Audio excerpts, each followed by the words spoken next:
સાહેબ ફિલ્મો તો ઘણી જોઈ, પણ ગઈકાલે એક ફિલ્મ જોઈને બસ એમ જ થયું કે એક વખત તો તમને કહું છે કે આ ફિલ્મ ચોક્કસ જોજો.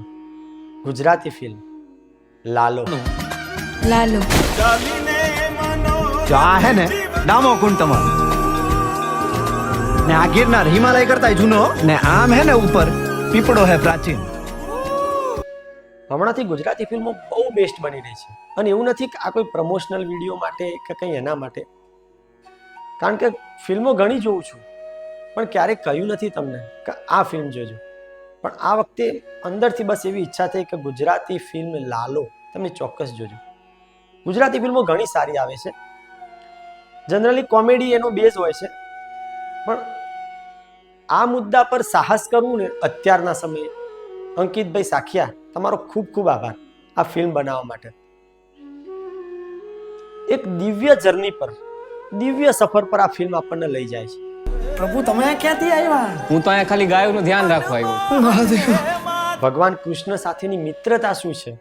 ભગવાન કૃષ્ણ, હા હવે કૃષ્ણની વાત આવી તો પાછું પેલું પિઝા બર્ગર વાળું જનરેશન ખરું ને, એ પાછું એમ કે છે ધાર્મિક ફિલ્મો અમારે નથી જોઈ. સાહેબ આ ધાર્મિક ફિલ્મ નથી, એનો દ્રષ્ટિકોણ તમે જુઓ ને. સાહેબ અમારી પાડોશી છે, એન ઘરવાળો છે ને એ બેદીથી ઘેર નથી આવ્યો. શું કરે છે? રિક્ષા ચલાવે છે.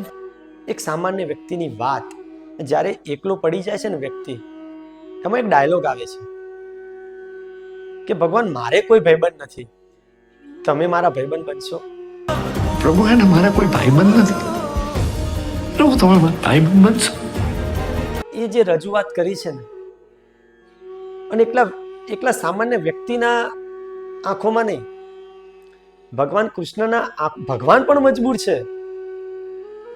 એક સીન એવો આવે છે કે જ્યારે આપણને એમ થઈ જાય કે ભગવાન કૃષ્ણની આંખોમાં પણ એક મજબૂરી દેખાય. જ્યારે ફિલ્મનો હીરો આપણને કહે છે ને કે ભગવાન હું તો ઘેર નથી જઈ શકતો, પણ તમને ક્યારે ગોકુળ મથુરા નથી યાદ આવતું?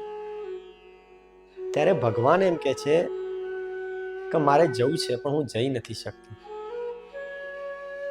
અને હું હવે જઈશ ને તો બધા મને વઢશે. એટલી સરસ રજૂઆત, એટલી સરસ સ્ટોરી ટેલિંગ. ફિલ્મની સ્ટોરી વિશે તમને કહીશ ને તો તમને મજા નહીં આવે, પણ જે જુનાગઢ બતાવ્યું છે, જે દ્વારકા બતાવ્યું છે, એની સાથે સંબંધોના તાણાવાણા, કુટુંબની વાત, બાપ દીકરીનો સંબંધ. મારા ઘરે 5 વર્ષની દીકરી હે, બાયડી રાહ જોતી હશે. તમે જેના દારૂડિયો કહો છો ને એ મારો દીકરો છે હો સાહેબ. અને મજબૂરીમાં ખોટા રસ્તે જે માણસ જતો રહે છે અને ભગવાન એને રોકવા માટે આવે છે. ક્યારેક પીતા હતા. અંકિતભાઈનો ખૂબ ખૂબ આભાર આ ફિલ્મ બનાવવા માટે, અને હું તમને વિનંતી કરું છું કે આ ફિલ્મ જોઈ આવો. સમય અને સગવડ હોય ને તો આ ફિલ્મ જોવા 100% જજો. એવું નથી કહેતો કે પ્રમોશન કરું છું કે કંઈ. મેં જોઈ અને મને અંદરથી ઈચ્છા થઈ. હું તો મારી પત્નીનો પણ આભાર માનું છું.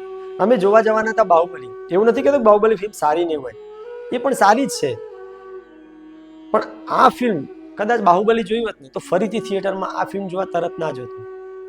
અને મહત્વની વાત શું છે ખબર છે? આ ફિલ્મ નવરાત્રી વખતે આવેલી છે,